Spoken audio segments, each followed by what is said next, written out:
The number of separated migrant children hitting a new high. Lawyers are now saying that they can't find the parents of 666 migrant children separated at the border. That is 121 more children than they reported to a federal judge last month. The lead ACLU attorney trying to reunite these families saying that it is taking a toll on the kids. Kids that are even verbal enough, old enough to articulate it are telling us about how anxious they are. I mean, I just met with one teenager who was one of our first plaintiffs who said every time he encounters anything new, his chest tightens up. NBC News Justice correspondent Julia Ainsley and Jacob Soboroff broke this story. Julia is here with me now. All right, so Julia, last month lawyers said they couldn't find the parents of 545 children. Now it's 666. What happened?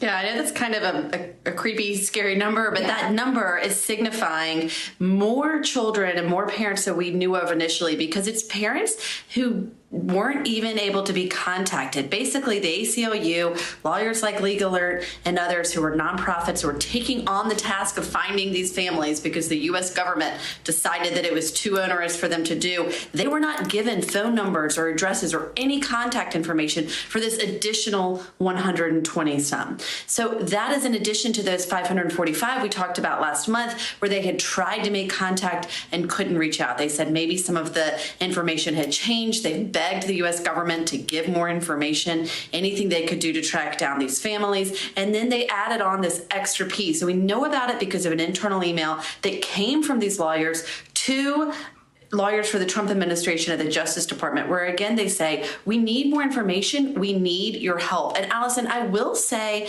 that we saw just a little bit of budging from administration lawyers after our last report on the 545, when they got to court in front of that judge who's overseeing the reunification process, just 2 days after our story and a day after the president and now president-elect were asked about that issue on stage. Lawyers then said, look, we're now here and ready to help. But people like Legal Alert are telling us it might be too little too late, because when they started separating these families in 2017, there was no process to keep track of them or to let them know where they could find their children.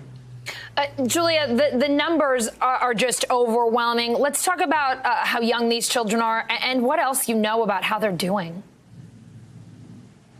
Well, we understand about 20% are under 5. And so when Legal Alert talks about them not being verbal, I mean, you can imagine if you were separated in 2017 before you had a good memory of who your family, who your parent was, it can be really hard to verbalize kind of your feelings, let alone how to get back to them. And it reminded me of reporting we had done where we looked at this pilot program in 2017, where they said the lessons they learned there, these are the prosecutors who were responsible for prosecuting parents who have been separated. They said one of the lessons that should be put into place is not to separate a child too young to find their own way back to their family. They need to know their address, their phone number, all the things you would teach a young child when they're old enough to figure out how to get their way home. And that is because they didn't have a system. It had nothing to do with what was moral or anything. It was simply because they didn't have a system. They had to put this on the children. And as sad as that sounds that they even had to talk about that, that guidance was ignored. They didn't implement that when they started the 2018 policies. We're talking about really young children.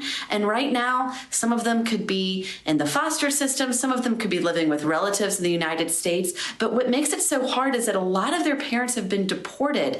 And it's very hard for lawyers to try to get on the ground, find these parents, and let them know the rights they have to see their children again. Julia, it's not just sad, it's frightening to think that they would be taking children away who have no way of getting back to their parents, don't know that kind of information. It's just so upsetting every time we check in with you about the latest here. The deputy director of the ACLU Immigrants' Right Project is concerned about the information provided to the ACLU. Here he is. I mean, these are families that were separated in the beginning of the Trump administration. To the extent we got phone numbers, some of them were useful, most were not useful because the numbers are just stale at this point. Julia, is there any clear indication the government even has this information available? Yeah, I mean, that's the problem. In a lot of cases, they might not have the information available. So now let's look forward, right? It was a sad thing, and we look back on it and we pick it apart and we figure out who is responsible. But looking forward, we have a new administration coming in. So I've been talking to people in the incoming administration about what their plans might be, because we know that the president-elect Joe Biden has said on day one he wants to establish a task force to find these families. Well, because this information wasn't gathered early on, it could still be very difficult. But they want to move this responsibility at least partially onto the government, and they want to try things like a public service announcement, get onto the radio in Central America, explain to parents that they do have the option, they do have rights to come back and see their children, and to try to reach as many as possible. So that's what we're looking toward next is it possible with this very limited amount of information for a new administration to come in, make this a priority, and see that these families are reunited? Julia, it seems like this is going to be a difficult task. What have we heard from President-elect Joe Biden about how he plans to deal with this and tackle this? Because this certainly does not seem like something that is going to be resolved very quickly. This may be a problem that's on his hands.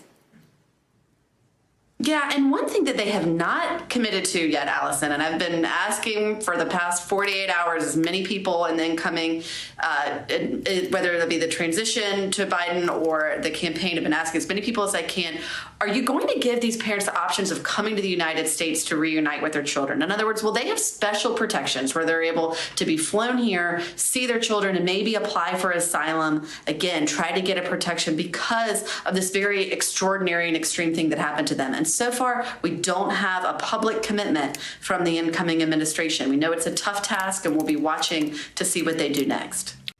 Hey, NBC News viewers, thanks for checking out our YouTube channel. Subscribe by clicking on that button down here, and click on any of the videos over here to watch the latest interviews, show highlights, and digital exclusives. Thanks for watching.